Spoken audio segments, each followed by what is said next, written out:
Você acha que ser influencer é difícil? Tente ser uma mulher com conhecimento de ervas em 1300. Sim, antes da Inquisição, a palavra feiticeira nem sempre significava adoradora do diabo. Às vezes só queria dizer aquela que sabe fazer um chá que funciona. Mas calma, o que parecia um dom rapidamente virava um problema.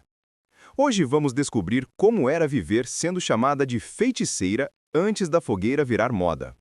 Estamos na Europa pré-Inquisição, entre os séculos XII e XIV. A Igreja ainda tentava decidir o que era heresia e o que era apenas coisa estranha de mulher. A medicina oficial era um misto de latim, superstição e sangria. Literalmente, eles achavam que abrir veia curava tudo. Enquanto isso, nas aldeias, quem realmente ajudava o povo eram as mulheres que sabiam lidar com plantas, parto e rezas. Chamavam-nas de curandeiras, parteiras ou velhas sábias. Mas à medida que o medo crescia, peste, fome, trovoais inexplicáveis, todo mundo começou a procurar um culpado. E adivinha quem estava mais à mão?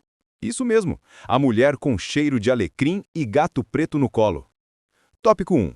Diagnóstico: suspeita de mulher pensante. Bastava saber ler ou ter opinião própria e pronto, feiticeira. Você não precisava invocar demônios, bastava questionar o padre. Em tempos em que filosofia era exclusivo de monges, uma mulher com raciocínio lógico era tão perigosa quanto uma poção de amor. Tópico 2. Farmácia sem receita.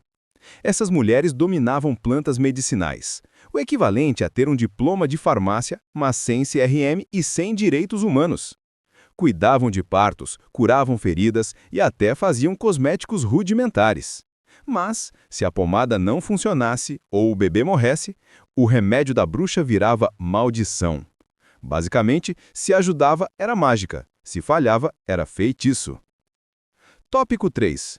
Status social. Entre o respeito e o medo. O povo precisava delas, mas também as temia. Recebiam pão e ovos como pagamento, mas viviam isoladas, nas bordas da aldeia. Era o típico caso de a gente gosta de você, mas de longe. Quando algo ruim acontecia, tempestade, peste, leite azedo, pronto, culpa da velha do mato. Tópico 4. Moda rural, gato, ervas e paranoia. As representações medievais dessas mulheres eram hilárias e tristes. Cabelo desgrenhado, caldeirão, gato preto, fumaça. Mas na vida real, o gato só servia para espantar ratos e o caldeirão era para sopa, não para rituais. O problema é que imaginação coletiva é pior que fake news. Espalha mais rápido e queima do mesmo jeito. A verdade é que muitas dessas mulheres foram as primeiras cientistas populares. Experimentavam, testavam, observavam efeitos e, mesmo sem saber, mantinham vivas tradições milenares de cura natural e empatia humana. Enquanto o poder central tentava controlar corpos e crenças, elas mantinham uma pequena centelha de sabedoria livre. Talvez o maior feitiço delas fosse simplesmente conhecer o corpo e a natureza e ousar usar esse conhecimento. Então, da próxima vez que alguém te chamar de bruxa, agradeça. Significa que você provavelmente é inteligente, independente e sabe fazer um bom chá. E lembre-se, antes da Inquisição, a verdadeira magia era saber demais em um mundo que preferia gente obediente.